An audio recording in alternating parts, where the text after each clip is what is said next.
Katella High School won its first league championship this year, the first time since 1967, and last week got its first playoff victory since 1998. The Knights are 9-2, most victories in school history. They've won 7 in a row, and they got a big playoff game coming up. A lot of big playoff games here at OCVarsity.com. Welcome to the OCVarsity Gridiron Show. I'm Steve Fryer here with Dan Albano and Carlos Arias. It's the second week of the playoffs, everybody. We're going to run down some games really quick. Friday. All these games are Friday, guys. Here's a good one. St. Bonaventure against Santa Margarita, Trabuco Hills High School, not at Saddleback College. It's a kind of a better place for it in a lot of ways. St. Bonaventure, top seed in the division, 10-1. Santa Margarita is 9-2, just coming off a 38-13 victory over El Toro. Really good-looking matchup. What do you think Carlos is going to win? You know what? I really like Santa Margarita, the way they've come on lately. But St. Bonaventure, my God, their sophomore quarterback, he's 6'4", Ricky Town, just went nuts last week for 4 touchdowns. He's coming into his own. They have a great running back over there. I think it's going to be really hard, but Ryan Wolpen's coming on. So, I mean, you can't count Santa Margarita out. I give the slight edge to St. Bonaventure. Dan, what do you think? All right, well, St. Bonaventure's only loss this year is against Santa Margarita, but that was with Johnny Stanton, and it actually was Johnny Stanton's last game. He was had this, diagnosed after the game with a season-ending injury. But I think, the key for this game is Santa Margarita's defense against Zach Green, is the bruising running back from St. Bonaventure. And he's tough. He's a Pac-12 kid. He's committed to Arizona. It's going to be a real tough matchup, but I think Santa Margarita's defense can carry him through. I think they're playing better. I think it helps, for the Eagles. Have seen these guys. Ricky Town is the real deal, sophomore quarterback. But I tell you, a sophomore quarterback I like in this game is Kyle Sweet from Santa Margarita, and the way he's running that offense right now. So I think it's going to, Santa Margarita's going to surprise some people, knock off the top seed in division in the Pac-5. Whoa! I say whoa also because I'm going with St. Bonaventure as well. I think Harry Welsh in the playoffs the last couple of years, last several years, he's won like 27 of his last 28 games in the playoffs, and that includes St. Margaret's and Canyon Country. And so the Eagles are hard to pick against when they're playing well, but they got to stop the run. Yeah, I agree, but I'm still going with St. Bonnie on that one. Another really good one in the Pac-5, Alemany, 9-2, beating Moore Park last week. They go against Mater Dei, just down the road a piece of Santa Ana Stadium. Mater Dei won last week by the basketball-like score of 71-10 over Lakewood. Guys, I had Mater Dei going to the semi, so I'm sticking with that pick. Even though Alemany's got a ton of really good skill guys, I like Mater Dei.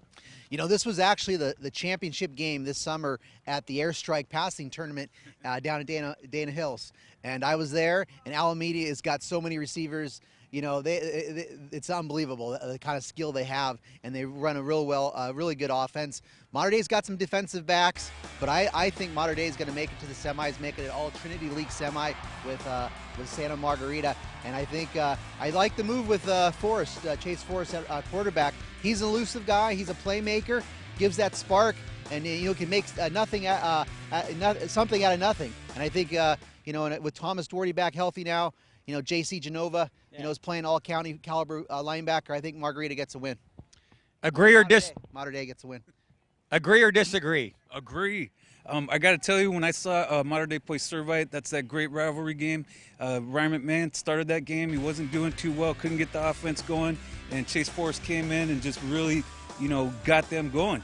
And that's something that I think he won the job for the playoffs with the way he finished up the season. The kid at Alameda to really watch is Steven Mitchell. He's going to USC. He had 300 all-purpose yards last week.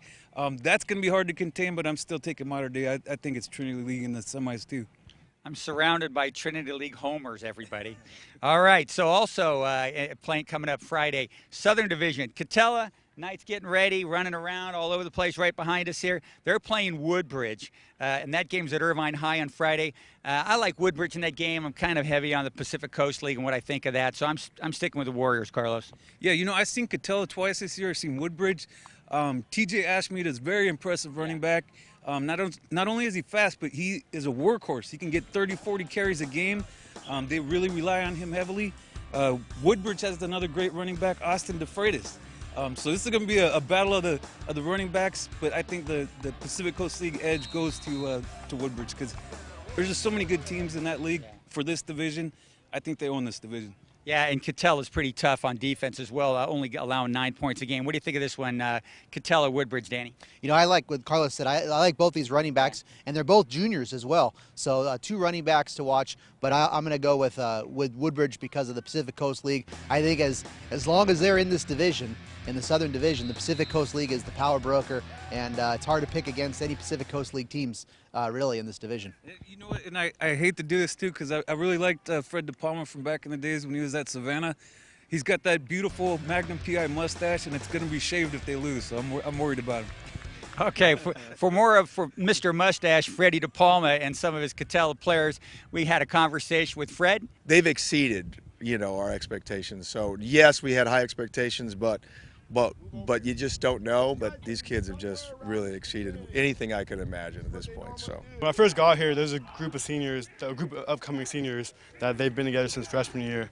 So the chemistry was already there, and we just became all brothers, and then we just played for each other and played for our coaches. And that's how we became like successful that we are, how we are now. Talk about blowing up in league and in the playoffs. I mean, how you been doing this thing?